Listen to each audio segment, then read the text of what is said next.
Tonight is a community service of the New York Institute of Technology.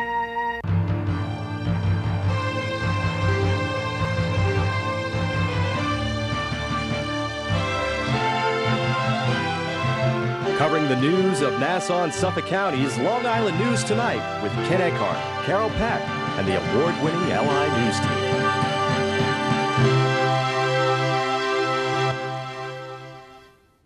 Good evening. I'm Ken Eckhart, and here's what's happening. Police on Long Island South Shore today were in the waters of Hemlock Cove, looking for bodies in the ever-widening search that has turned up the remains of up to 10 people so far. And it's reported the FBI has agreed to provide an aircraft capable of taking high-resolution images of the entire length of the area along Ocean Parkway to aid in the search. Meanwhile, officials are still waiting for the forensic results of 4 of the remains that were found. Among the most recent discoveries this week were a human skull in a plastic bag and a young child wrapped in a blanket. Police say they've received hundreds of tips from callers, and they encourage people to call the police Crime Stoppers number. A serial killer is suspected in at least 4 of the bodies found so far. A home invasion in Suffolk County this morning has reportedly left 1 person dead, another suspect injured, and a dog suffering 2 gunshot wounds. It reportedly happened a little after midnight this morning at a home on East Adams Street in East Islip. The 3 intruders reportedly stormed the ground floor apartment in the home, shooting the dog twice before a resident shot 2 of the intruders with a shotgun, killing 1 and injuring the other. It's reported the dog is expected to survive. A 3rd intruder got away but was captured a short time later. It's reported the house appeared to have been targeted.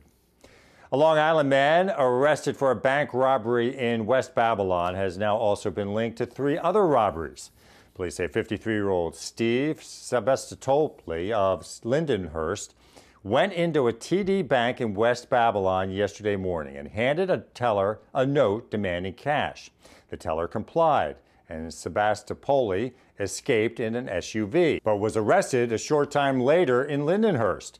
Police say further investigation linked him to 3 other bank robberies, a Chase Bank in West Babylon, an Apple Bank in North Lindenhurst, and a Polish-Slavic Federal Credit Union in Copiague.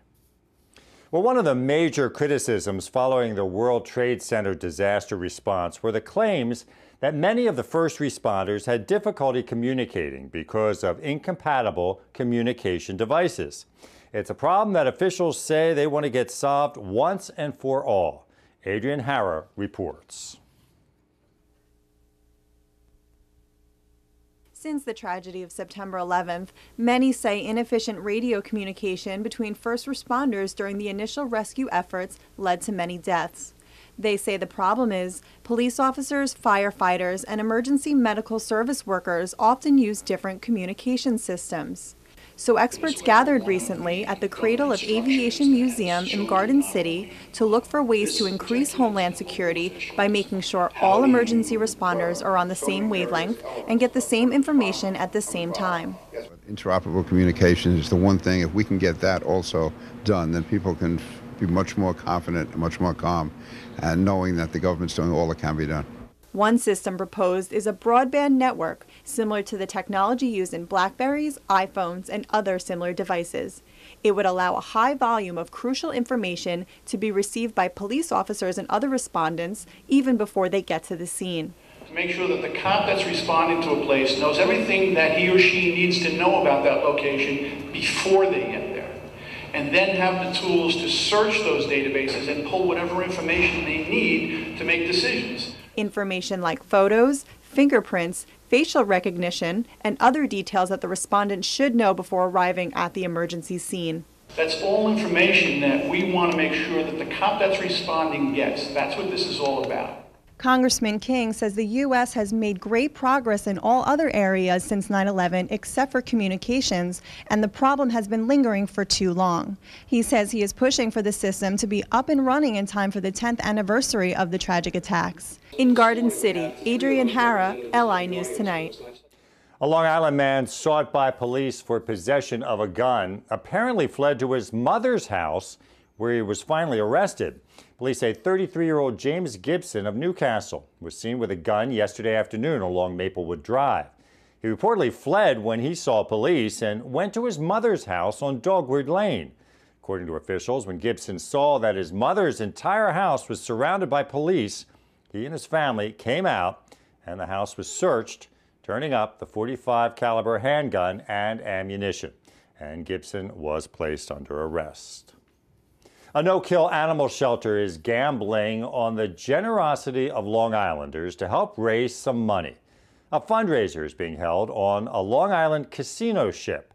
And as Elsa Gillis reports, some dogs and cats were recently invited on board to help call attention to the event. This may not look like your typical gambler, but on Opus Casino Cruises, the cats and dogs are certainly winning. Later this month, the cruise line in Freeport will host its first ever fundraiser, benefiting the Little Shelter Animal Rescue and Adoption Center based in Huntington. Because this is going to be, pretty much their first real big event on the cruise line. So we feel very honored, and naturally we knew it was a good way to help the shelter. They can expect a night of gaming, of food, entertainment, helping the little shelter. It's going to be an exciting night. The money raised during the fundraiser will go towards operating and maintaining the shelter's new surgical room and will help take care of over 400 cats and dogs. These are all animals that were rescued. We're a no-kill shelter. These were animals that in many cases were probably going to be euthanized because most of them come from municipal shelters. And Nassau County legislator Dave Dennenberg emphasized why this partnership between Little Shelter and Opus Cruise Lines is so important. And it's more than just about making money here. It's being part of the community, giving back to the community, and helping great causes like Little Shelter, because we need these no-kill shelters. The fundraiser will take place on April 16th. In Freeport, Elsa Gillis, LI News Tonight. It was an up day on Wall Street today.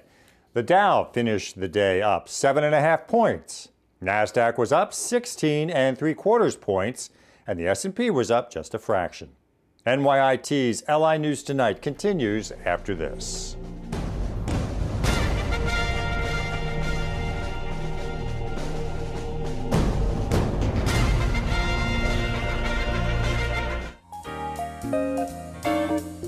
Finance counselors will be available to talk about ways to get out of debt at Brookhaven Office of Women's Service in Farmingville on Tuesday, April 19th. To register, call 631-698-2074. Paint your own Russian nesting dolls at Brentwood Public Library on Tuesday, April 19th at 11 a.m. For more information, call 631-273-7883. See a screening of the film Platoon at New York Institute of Technology's D. Seversky Center in Old Westbury on Wednesday, April 20th at 5:30 p.m.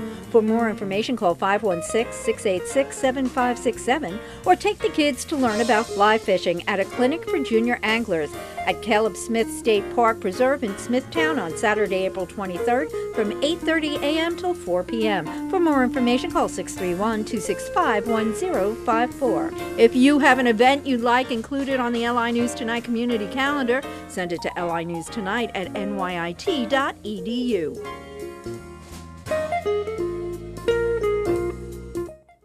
Press play to start your future. Learn the industry. Use the technology. Become an expert in television reporting, journalism, radio, digital film, public relations and advertising, television production, digital graphics, a beautiful state-of-the-art campus, a road to the job you've always wanted, in the media capital of the world. Communication Arts at NYIT. When can you start?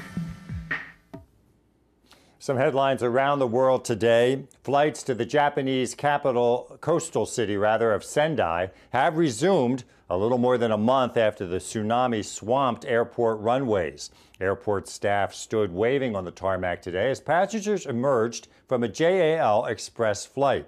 It was the first plane to land since the March earthquake and tsunami, which swept cars and planes into terminals and turned the area into a muddy wasteland. The airport is handling only a few flights, but the reopening is a boost for recovery efforts in the area, where many communities were virtually obliterated by the tsunami.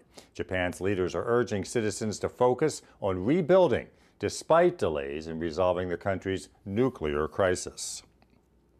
There are reports in Ivory Coast that supporters of former President Laurent Gbagbo are being rounded up and killed. Gbagbo, who lost the presidential election last year, was taken into custody Monday after months of refusing to cede power. A priest in one town says parishioners are reporting the kidnappings of young men and that UN peacekeepers are collecting and burying bodies. It's reported one man who didn't have the right answers for troops loyal to the new president was kicked in the teeth and turned up dead 15 minutes later. And on Monday, a witness says fighters at a roadblock ordered people off a minibus, dragged 3 men into the thick bush. President of Belarus says 2 suspects have confessed in the fatal bombing of the subway system in the capital. In a televised statement today, the country's leader said the suspects have confessed to the Monday bombing in Minsk that killed 12 people and wounded some 200 others. The bomb exploded as people were coming off trains during the evening rush hour in the city's main subway station. Approximately 1,100 physically challenged young people are expected to take part in this year's Empire Games in Nassau County. But as Severa Titler reports, budget cutbacks almost put an end to the 26-year-old competition. State budget cutbacks have made it challenging to fund the Empire State Games for the physically challenged. However, Nassau County Executive Ed Mangano says he's stepping in to keep them going. The collective efforts of those behind me have made certain that these games will continue here in Nassau County and help serve our physically challenged. And through a committee to save the games, Mangano says he was able to get sponsors and private donations to fund the event, and the county executive says it's helping to give Nassau County residents what they want. We have to hold on to certain programs that make people happy, and the games for the physically challenged make people happy. So youngsters from 5 to 21 will compete in track, field, swimming, and wheelchair basketball at Mitchell Athletic Complex and Nassau Community College. And founder Susan Gordon-Ryan says she's happy this 26-year tradition is continuing.